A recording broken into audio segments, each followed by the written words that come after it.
Come learn what matters at MIT WPU.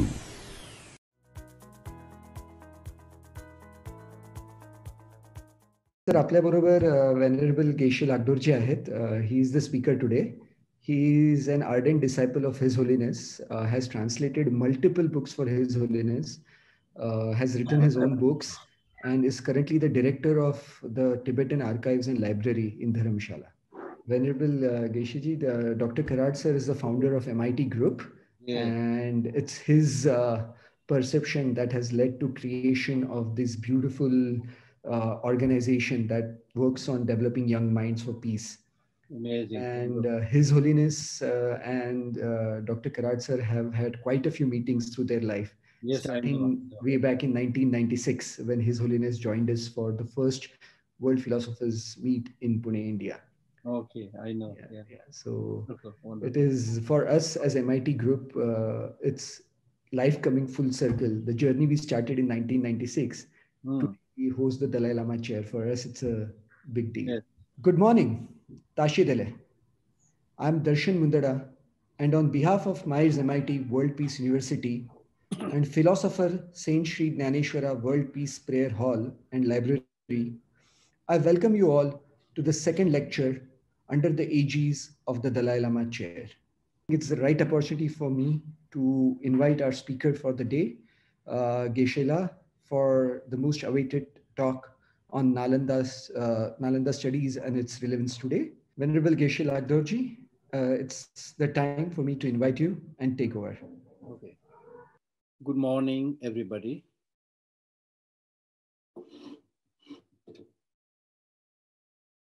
Respected Dr. Vishwanath Karad, faculty members or dignitaries of the university, Rajiv ji and Darshan ji and students. It is a great honor for me to visit your university online. So these days when we talk about visiting place, online, you immediately get this feeling that you are almost like a pari, which can travel in the space and reach everywhere. So that's the marvel of science and technology. So it's really, really amazing to get this glimpse about university. And I was actually very struck just by the names of the university. World Peace University, what an ambitious title and what a great thought. It's not confined to just one small sect of religion, small sect of community, or even a country. World peace is an amazing idea. And then underneath there is another writer which says the world's first university for life transformation. Amazing, amazing, amazing. The vision, the greatness of the vision, there is no question about that. But how much we are able to implement, that's of course always a difficult task. But I am delighted to visit your university online and know a little bit about the good things that you are doing. And especially I must applaud your university for offering this chair of His Holiness Dalai Lama in collaboration of Rajiv ji and the Foundation for Universal Responsibility. And of course, if there is one person who is really wholeheartedly, totally, and lifelong kind of dedicated to world peace, I think there is no question about His Holiness the Dalai Lama.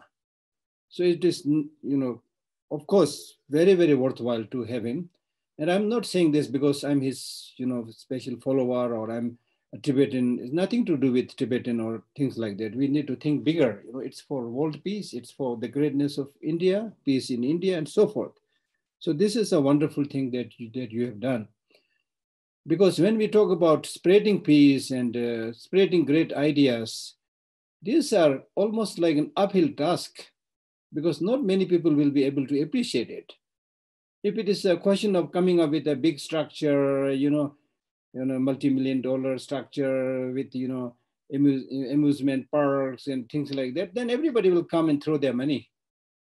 But when you are opening up a university where these great ideas are available, then sometimes there is a dearth of kind of cooperation. So, but This is something that we must do, without which we are all going to have great problem. So therefore, it's a great privilege for me to say something today on the Nalanda tradition and its relevance today. And I'm sure you're all aware of this. I really don't have to say much and have nothing much to say. But I think it is important here to think it a little bit bigger, because His Holiness, I know, has been for a long, long time talking about the importance of Nalanda tradition. And of late, he was not talking only about Nalanda tradition, but he's talking about the relevance of Indian tradition, or in other words, the revival of ancient Indian tradition. So the greatness of the Nalanda tradition must be brought about in the with the background of the ancient Indian tradition. I think this is much bigger thinking. I think it's very important. And I've met a number of people who keep on talking about Nalanda tradition, which is good. And I've been telling them, no. Of late, His Holiness is not talking only about Nalanda tradition, but he's talking about the revival of ancient Indian tradition. Now about this ancient Indian tradition, with the Nalanda tradition, I may have something to say, but with this bigger, background of the ancient Indian tradition, I mean, I really, honestly speaking, don't know much, but the little bit of reading that I've done here and there, it clearly says that, we basically talk about this ancient Indian tradition as something like Indic civilization or Indic religion, which includes, of course, the Nalanda tradition. And we need to appreciate the fact that this Indic civilization is by far one of the longest civilization on this planet. And apart from its antiquity and magnitude, the very special feature of the Indic culture has been its extreme diversity and plurality, covering not only 5,000 years of continuing practice of Hinduism, Jainism, Buddhism, Islamism, Sikhism, and so forth. But as I was saying, that it also has these secular writings in many of these great traditions, which is really absorbing and full of wisdom. So we need to think it in a bigger kind of stance, because here we are not talking really about one particular religion. I think that's very, very important in terms of cultivating world peace and harmony around the world. Because human beings have, by nature, this tendency of focusing on small sections. Our mind is good for division, not so good for holistic approach and for harmony. So if we talk about emphasizing about the greatness of Hinduism or just greatness of Buddhism, or then within Buddhism also one particular school, we are very good. Because we have, at the center of all these approaches, we have this ahankar, the me, you see, my religion, my community, my nation. Therefore, this is the best. I think this kind of narrow-minded thinking now has not much place in this modern world. Because of the speed of science and technology and other medias, we're all hurled and thrown into the face of each other, whether you like it or not. So this kind of small-minded division, saying that my one is the best one, everybody must follow it, or in some worst cases, people who don't follow it, you even try to eliminate them. And this is happening not only in the practice of religion, but in all kinds of ideologies. For example, what is being done in some of the communist countries and things like that, it's all evident. So that is really, really suicidal. So therefore, we need to know, number one, that this Indic religion or civilization has always been a dialogue religion, a dialogue philosophy.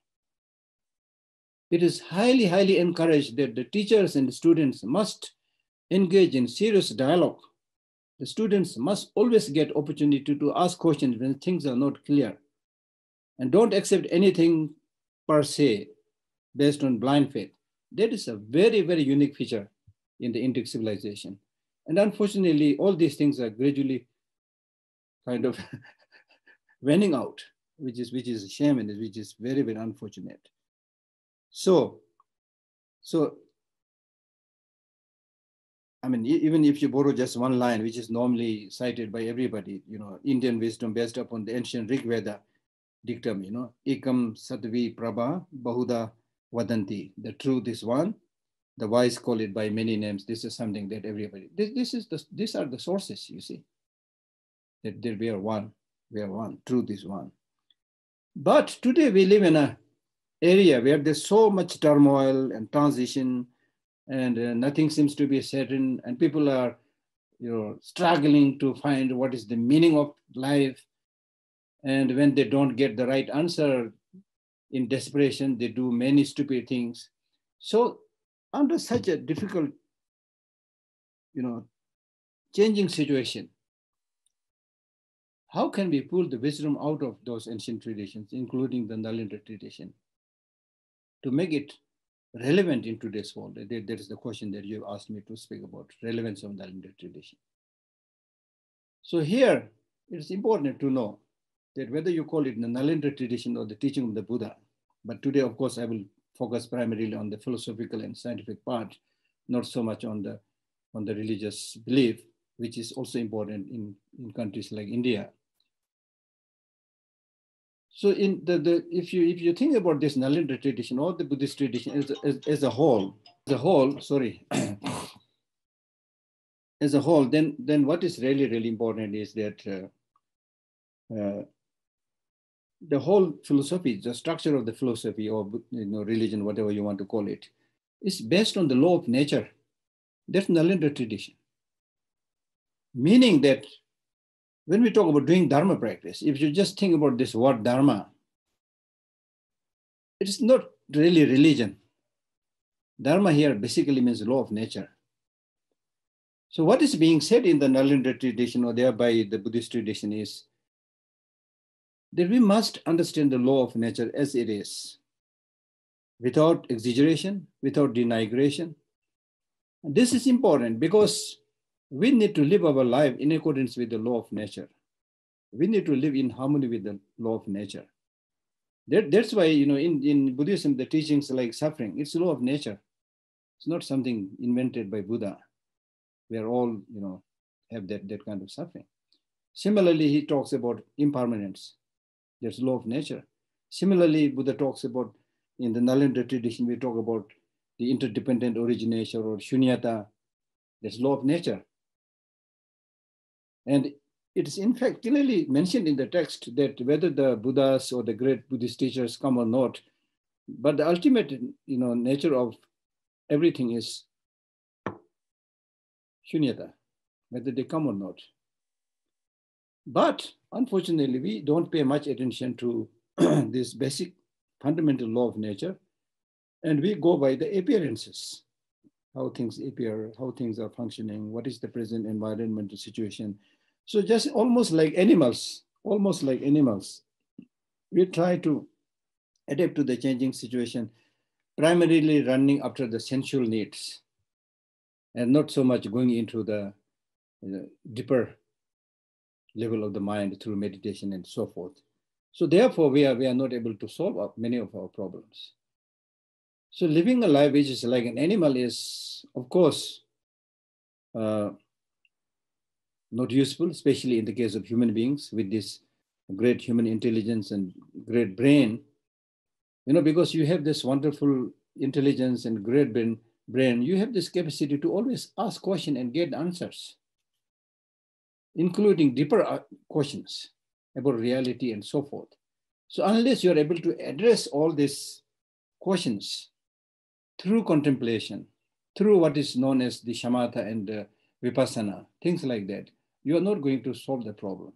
So that's important. So therefore, in order to properly understand the law of nature or the reality, three things are mentioned in the Nalanda tradition. One is that if you look at the law of nature, you will see three things. One, what is known as the obvious phenomena, things that your senses can see. The eye can see something, the ear can hear something, the nose can smell something. So these are what is known as obvious phenomena, which you can directly see, which you can directly hear. So now in this area, if you want to really have more stable, peaceful life, what is important is you must use your senses to know this directly by yourself. Don't just go after listening to somebody. See it by yourself, hear it by yourself. If it is something that you have seen personally, you've heard personally, Then you can say, yes, I know this is the truth, this is not the truth, because I've seen it, I've heard it, and so forth. This is important because even on this obvious level, many of us fail to use our senses to directly perceive the reality. Instead, in Hindi mein bolte hai na, kaha suna, that you keep on, going after the rumors. Now, in this case, not only us, even Aristotle made a big problem. I am tempted to tell this short story. Aristotle married, I think, two women.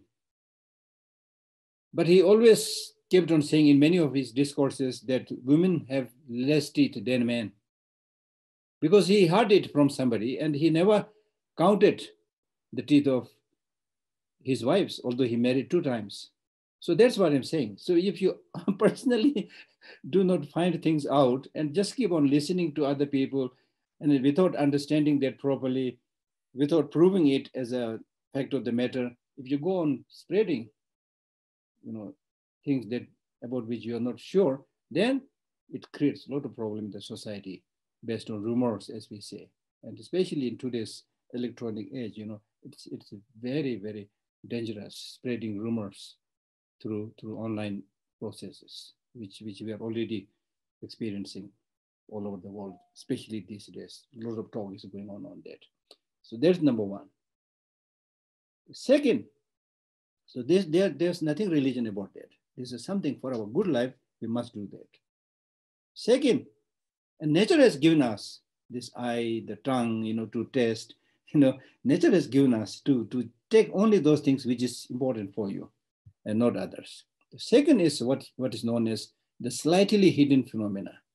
There is an area of, area in the objective world which you cannot directly see by your senses. Now, even in the field of those, objects in the world which you cannot directly see, today with the help of science, the capacity to see more than what our naked eyes can see is possible because of use of scientific technologies. So we made a lot of advancement in this. Second, this is the area which is called as the slightly hidden phenomena, which you cannot directly perceive by your senses, but you can reason that out. For example, normally in Buddhism we say, for example, on the top of a distant mountain, if you see smoke, but if you do not directly see the fire, but you can reason out, you can infer that there must be smoke, there must be fire, or there must be people there who are cooking or burning something. So you can find out the presence of the fire and people there by seeing the smoke. So that is called inferential cognition. That's extremely important. So again here, the role of reasoning is very, very important. Third is what is known as completely hidden phenomena, in which area you cannot directly perceive, you cannot also reason it out, but you have to rely on the statement of somebody. Now, for example, if I ask Darshanji, when were you born? He might say, I was born in such year and month and so forth. Then I again ask Darshanji, how do you know that you are born on this particular day, time, things like that? He can never answer this by saying, I have seen it myself. Or I'm so clever, I reasoned it out. But he will say, my parents told me, right? So you have to trust their statement. Now, there is not a stupid decision because there is a reason why you trust the statement of your parents. You trust the statement of your parents because parents, they love you, they love Darshanji, and they have no particular reason to tell lie about his, date of birth and things like that. So indirectly you reason out, but directly you need to rely on their statement. So these are the different processes of finding the truth. So therefore, what I'm trying to say is, to make a long story short, in the Nalanda tradition, using logic and reason. And once Buddha was visiting a certain particular area, then the people from different villages came to see him, and they said, our community is visited by many teachers. One teacher comes and give a teaching, and says that this is the right path, this is the correct path, this is the best path, follow it. And after that sermon, he leaves. Then after a while, another teacher from different tradition comes and says, this is the short path, this is the quick path, this is the best path, follow it, this is the best. Then a third person comes, then a fourth person comes. All these teachers saying different things, but everybody is saying this is the best path, the short path, the quickest path. So we are confused. So how should we deal with this kind of situation? That is the question that they asked to the Buddha.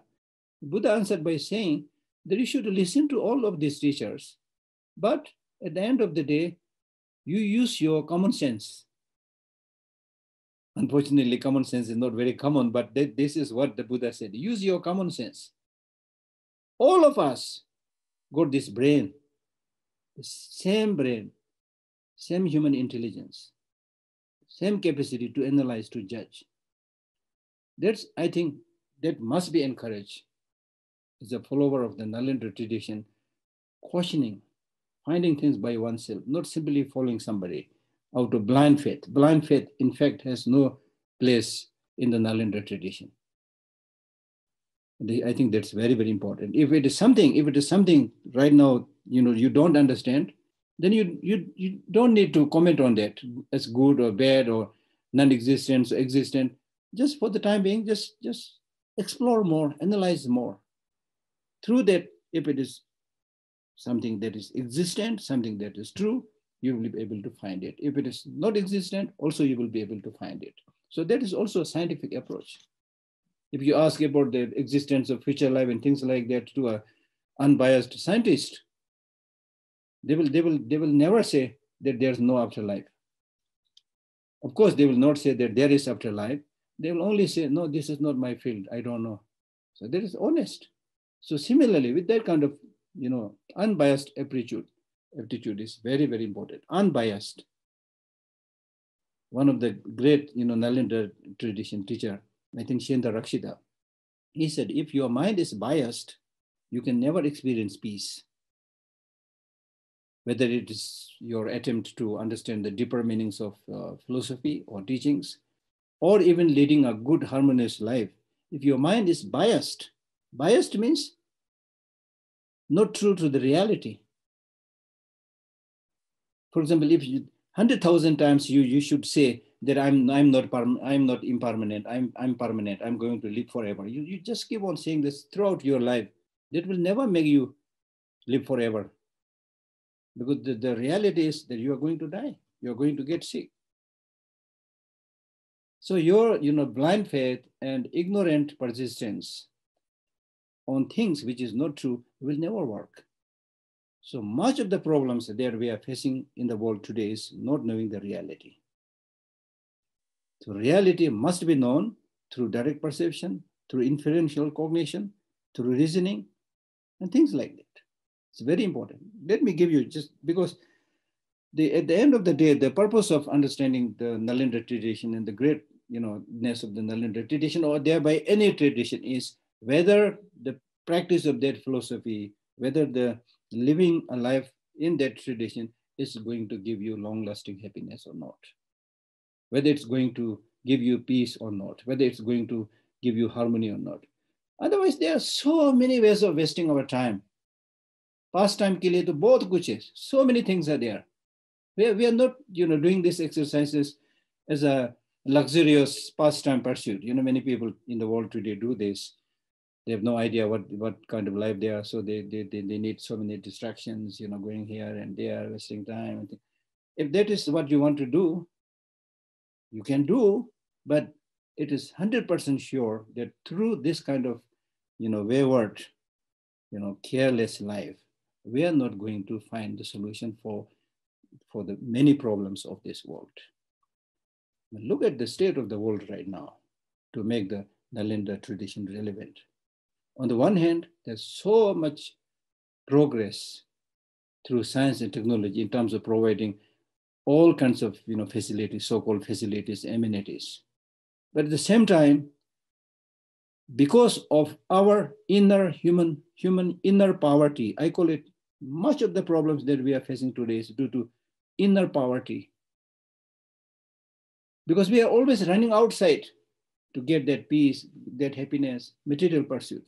By doing this and by leaving the mind empty, what we have achieved so far is that we have achieved, yes, for showpieces, there are many like fantastic shiny gadgets and great buildings and being able to fly and things like that. But in reality, I mean, look at the environmental destruction. If I just make one point, environmental destruction, which is threatening our very existence. Forget about all kinds of so-called progress, development. If the very life and existence of human beings are in threat, then what do you mean by all these so-called progresses? What do you mean by progress? And look at the state of our human education today. In the case of Nalanda tradition, the education of the Nalanda tradition is, of all, the most important thing is mental flourishing of the mind, inner development. Even when you talk about happiness, it's different from the happiness that is spoken by Aristotle and so forth, where they talk about the happiness in the object. That means the student must get happiness with the help of the teacher, with the help of the parent. That's what we are repeating today also. That's great. Yes, you need help. But what is being taught in Nalanda tradition in Buddhism is that happiness must be the children. It's not only the parents and the teachers trying to give some kind of security and safety and happiness. That is okay. But we must teach the children how to cultivate these inner qualities by himself or herself. How can we cultivate conviction in the mind of these students so that in their ups and downs in life, they're able to handle the situation. They're able to solve the problems. They're able to develop a larger perspective, not focusing only the happiness of the family and the individual person, but whole globe, the whole world. And for that, there is no second method. The only method is going within oneself and bringing out those inner qualities in our daily life, not just talking, but through practice. Now let us make a small, I'm trying to now convince you a little bit because this is important, right? We can keep on talking so many things, but few things that I really want to convince you. Now we have what we call as external development, internal development. Science, technology, and the modern world is focusing on external development, even at the best state. The inner development is almost not there. Look at the state of education, for example. Education means reading, writing, mathematics.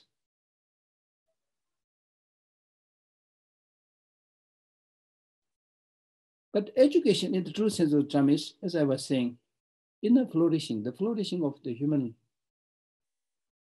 person, right?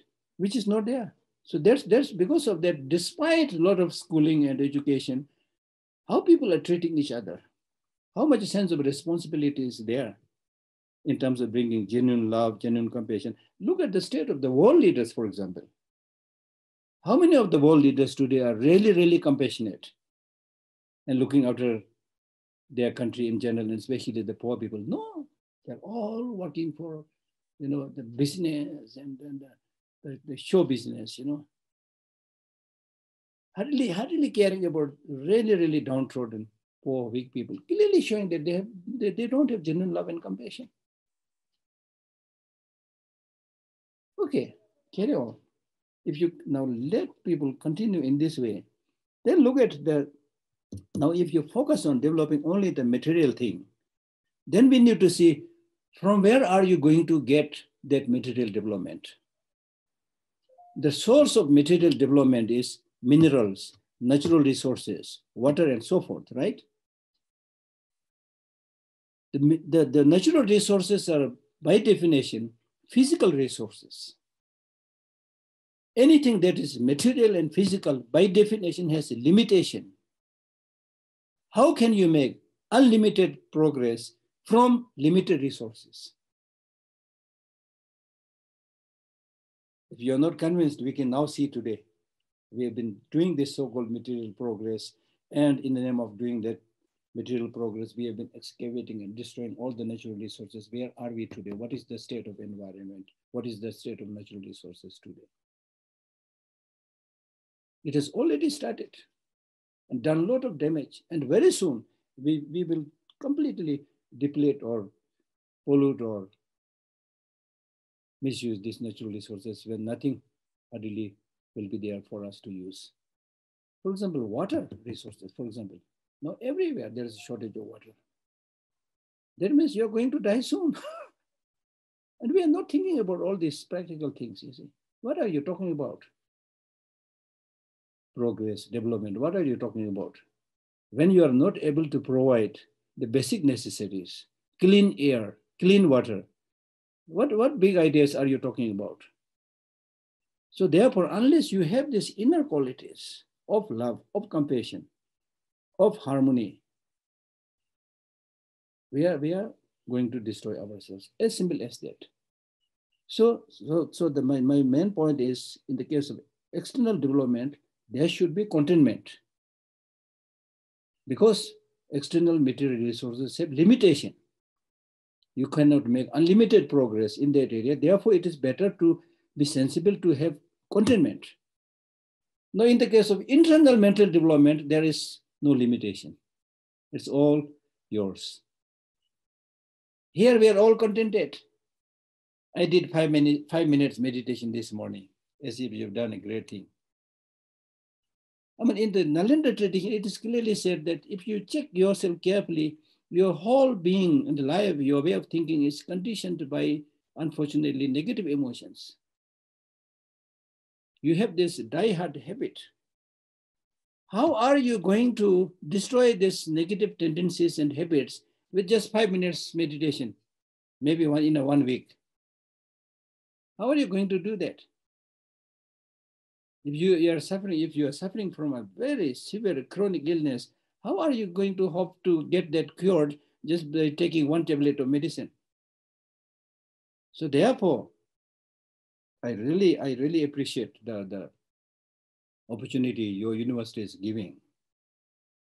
And His Holiness's focus on Nalanda tradition or revival or Indian tradition is basically talking about almost like the secular aspects. Yes, in the Buddhist tradition, Indian tradition, we believe many lives to come, things like that. This is really great, which those of us who are interested, we can always explore, not only explore, but very important from Buddhist viewpoint. But for the majority of the people who are not necessarily believers, some of them may even be anti-religion, even for that, it is important to, regulate one's emotions. It's important to lead a life based on reasoning. So the 2 most important features of this ancient Indian tradition, thereby Nalanda tradition, is finding the truth and reality through reasoning, through evidence, through proof. And then second, most important thing is finding out about the reality of your human emotions. There's a rich kind of teaching and philosophy in the Buddhist tradition about how to control one's emotions, how many types of negative emotions that there are, positive emotions that there are, what are the harms of these negative emotions, what are the benefits of the positive emotions, then how to transform yourself. And this is part of your program, transforming your life. So transforming your life cannot be done just by wearing smart dresses and then, putting some ornaments on the ear and things like that. No, the real transformation basically means Dharma. Dharma basically means transforming your attitude. That means from negative to the positive. Now, how do you do that? You should do that by using your reason. That this is important for me. This kind of, for example, negative emotion like anger is destructive and bad for me, based on your own reasoning and experience. And then contrarily, the importance of practice of patience, based on your own reasoning and experience. Now, for example, I'll just give you a hint, and then later on your university can open another project of doing research on this. I sincerely wish you do that. And I tell this to students who during many of my talks. For example, now anger, for example. Is there anybody who right in the morning makes a motivation saying that I will get angry today? I don't think so. Because you have some idea that anger is not good. So you don't go with a motivation to get angry. Second,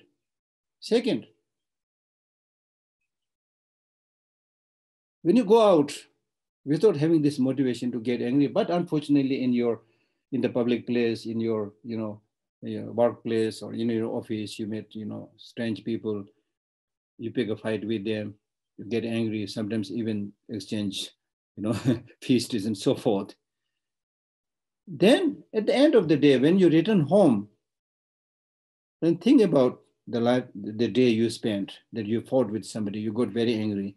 Is there anybody who in the end of the day say that I was angry today, fought with somebody, therefore I really enjoyed the day?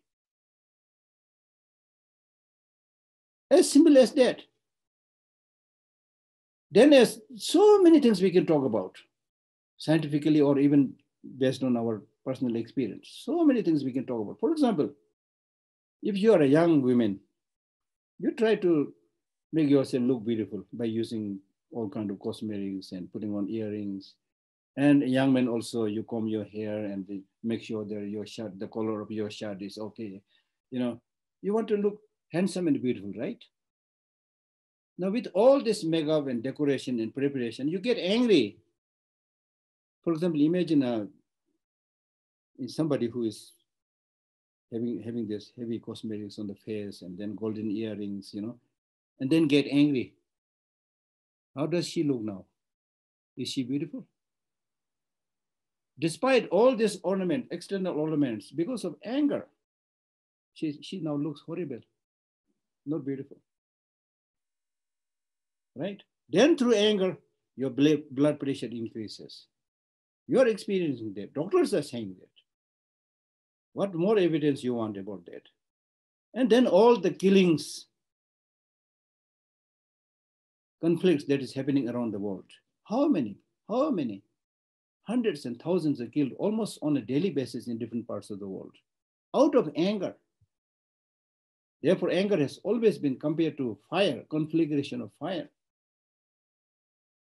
So with this kind of analysis and research, you need to come to the conclusion, yes, anger is bad for my health. Anger is extremely destructive for harmony, peace. So with this understanding, you should reduce your anger, reduce your jealousy, reduce your attachment, reduce your greed. For example, in the case of greed, as Mahatma Gandhi clearly said, there is enough for everybody as far as our need is concerned, but there's not enough to fulfill our greed.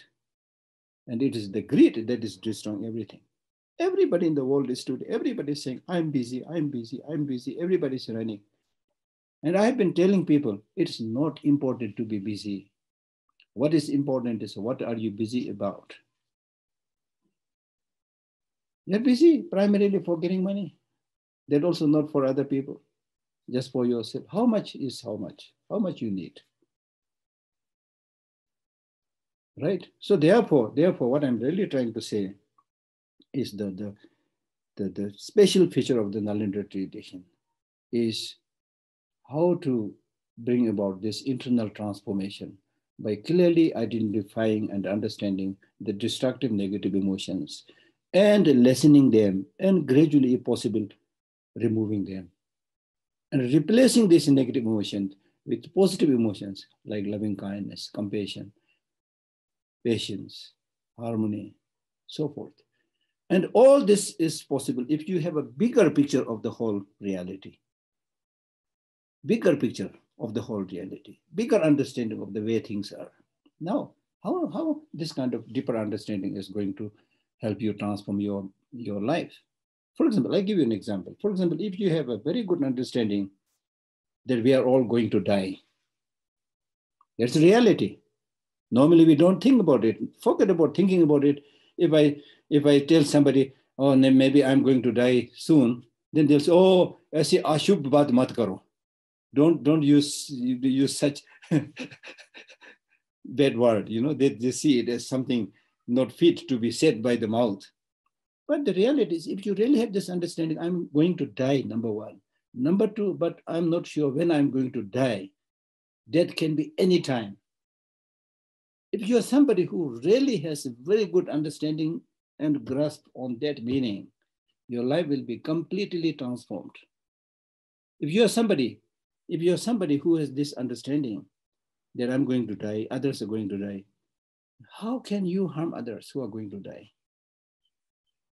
How can you bring suffering on others who are already suffering?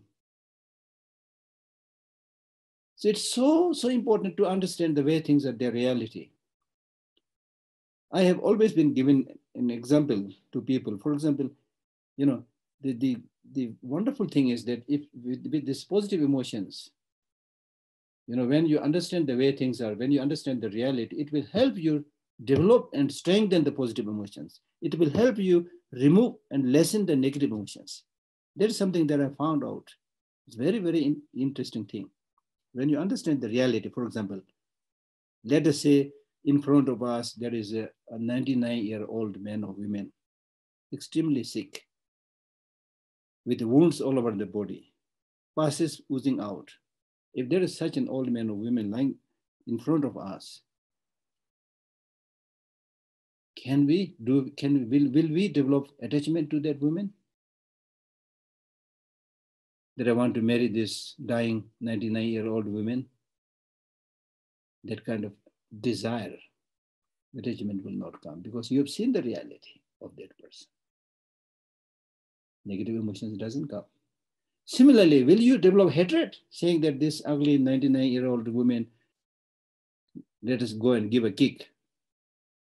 I don't think so. Instead, majority of us will say, oh, very poor woman, give her some water, take her to the hospital.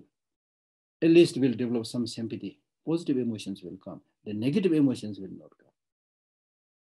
That's the benefit of understanding reality.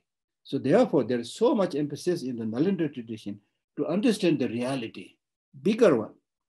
Now, if you take this to a bigger perspective, the whole world, that's why you are thinking about the peace for the whole world, which is really, really great, right?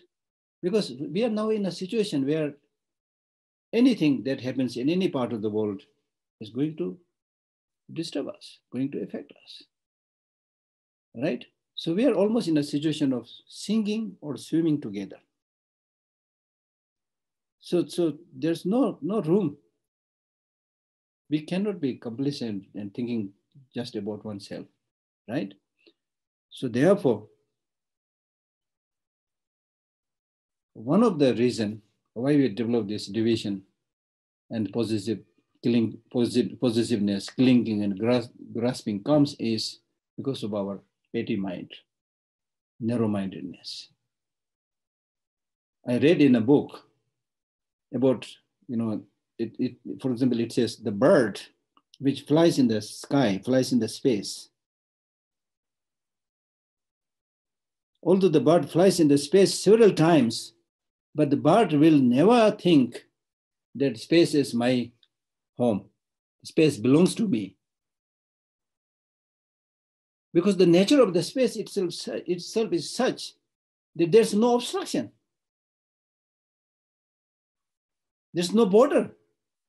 It's not barricaded for anybody. So anybody can enjoy and fly into that space. So that's why in the Nalanda tradition, we talk about the interdependent origination or shunyata, which has always been compared to a space.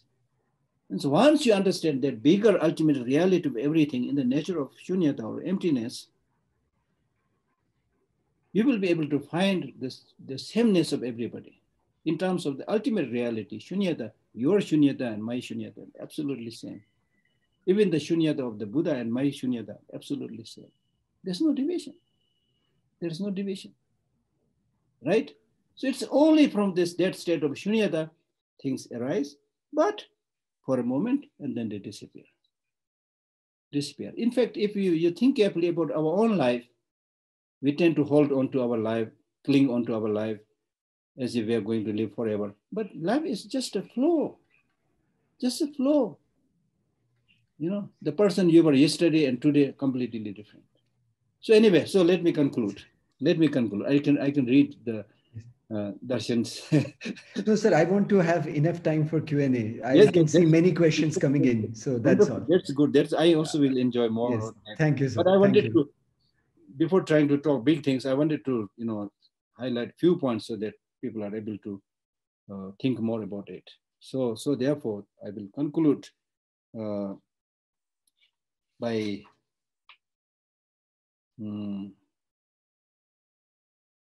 His Holiness's thinking,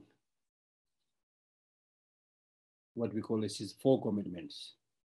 I will conclude with that. 4 commitment means, as a human being, you have a human responsibility to all human beings. As a religious practitioner, you must think about religious harmony. Then as an Indian, as a Tibetan, you do that work for your country also. Then 4th is the revival of ancient Indian tradition. So which is, I think, relevant not only to His Holiness the Dalai Lama, but responsibility of all of us. And I teasingly tell all my Indian friends, His Holiness the Dalai Lama calls himself son of India because he's the spiritual son of Gautama Buddha.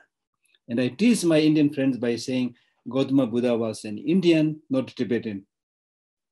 So even from that point of view, our Indian brothers and sisters have a special obligation to revive that lost great tradition of Buddha in India.